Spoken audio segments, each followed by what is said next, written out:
Well, good morning, everybody, or good afternoon, rather. My name is Didier Disenhaus, and I am a satisfied customer from one of the agencies represented in this room.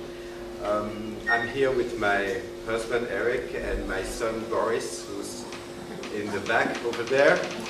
And we went through the process of surrogacy in the United States about 4 years ago. Well, it works.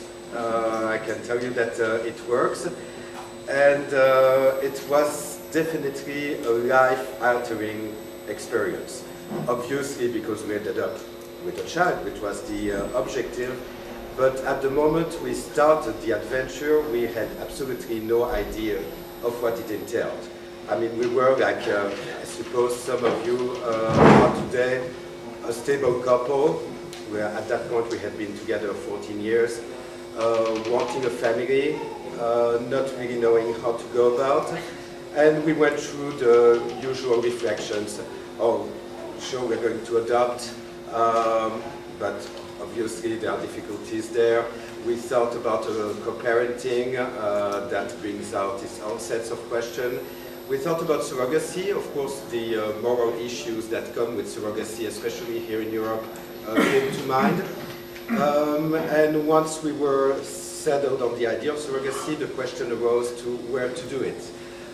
Well, in our case, the choice was evident because my husband happens to be American, but also considering the different options, we realized that America was certainly at this point the safest place to go to make such an undertaking.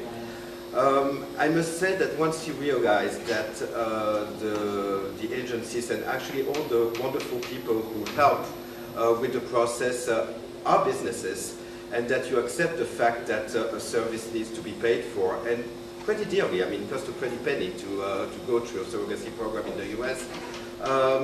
You realize that it's actually a wonderful thing, and that you're dealing indeed with a professional without whom one wouldn't know where to start, and we would make any possible mistake. I mean, all the advice that was delivered to both the different professionals that were here is absolutely valid, and trying to do it in an artisanal fashion is suicide.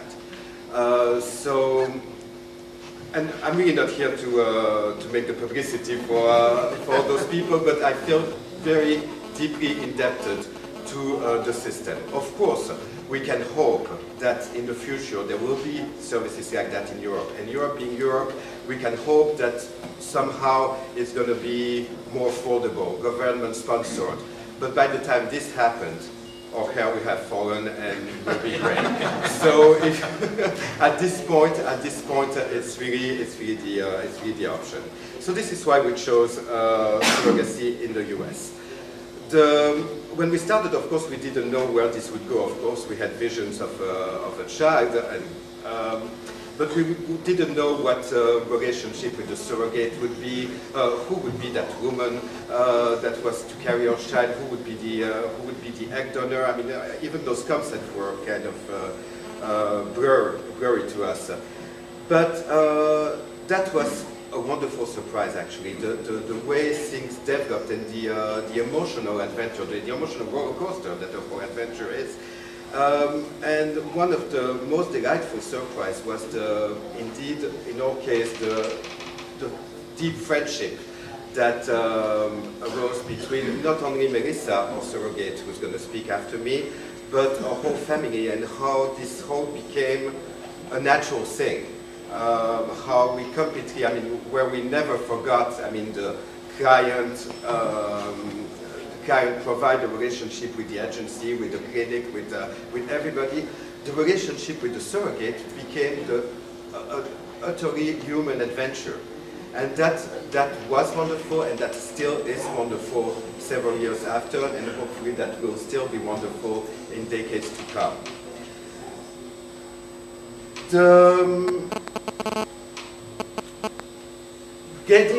There is also the cultural thing, and that's what I see. I'm also part of an association of gay parents in Belgium, Homoparentalité, which is part of NELFA.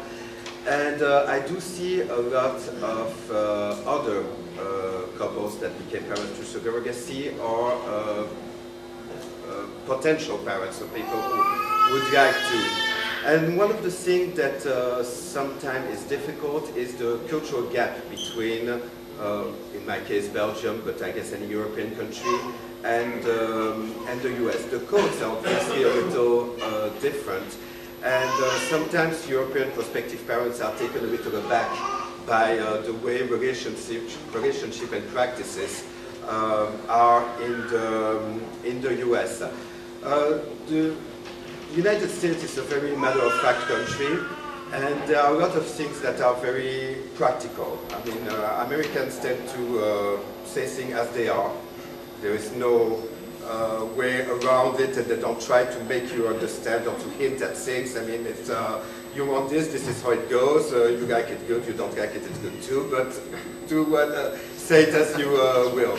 We tend to be a little more subtle in Europe, and you know, hint at things. And but that translates in all the relationship you have, not only with your agency, your surrogate, your egg donor, whoever you're in contact with, but also with any provider. For example, at the hospital, everybody knows exactly everybody knows what's going on, and once they accept the process, it's very open, but it's very matter of fact. I mean, you are exactly, you have to say who you are, what you want, how you want to do it, and if it can happen, it will. We were able, for example, to attend most of the appointments with different doctors. We were present in the delivery room. There was absolutely no question asked whether what we were doing was right or wrong, or there was no judgment posed in any way, shape or form. And that goes from the nurse in the delivery room to the administration. It's actually very smooth over there. Sound effect. It's not back there, obviously.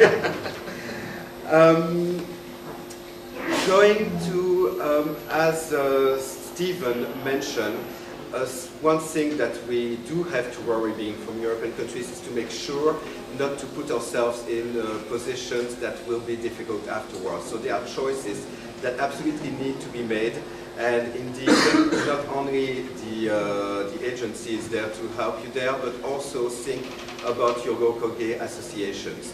Because we do, as surrogacy becomes so common, I mean there are more and more of us that go through this journey, we have more and more of practical examples of things to do and things not to do, especially on the legal viewpoint. And please make sure to consult with people who have been through the process. Because, for example, doing a pre-birth order sounds wonderful, but can lead to a complete nightmare once you're back home. And it's very important that once you have the baby, you don't spend energy fighting with lawyers and courts, but you can devote all your attention to the wonderful baby that you're bringing home. So traveling back to Europe is easy. You can do it. We did it. We chose to wait a couple of months in the US, but I know families who have traveled back after about 10 days, back with their babies, and it's welcome home. It's a beautiful thing once you do. And for those of you who are expecting to go through this journey, I wish you the best of luck. But without further ado, I would like now to give the microphone to my star, Melissa.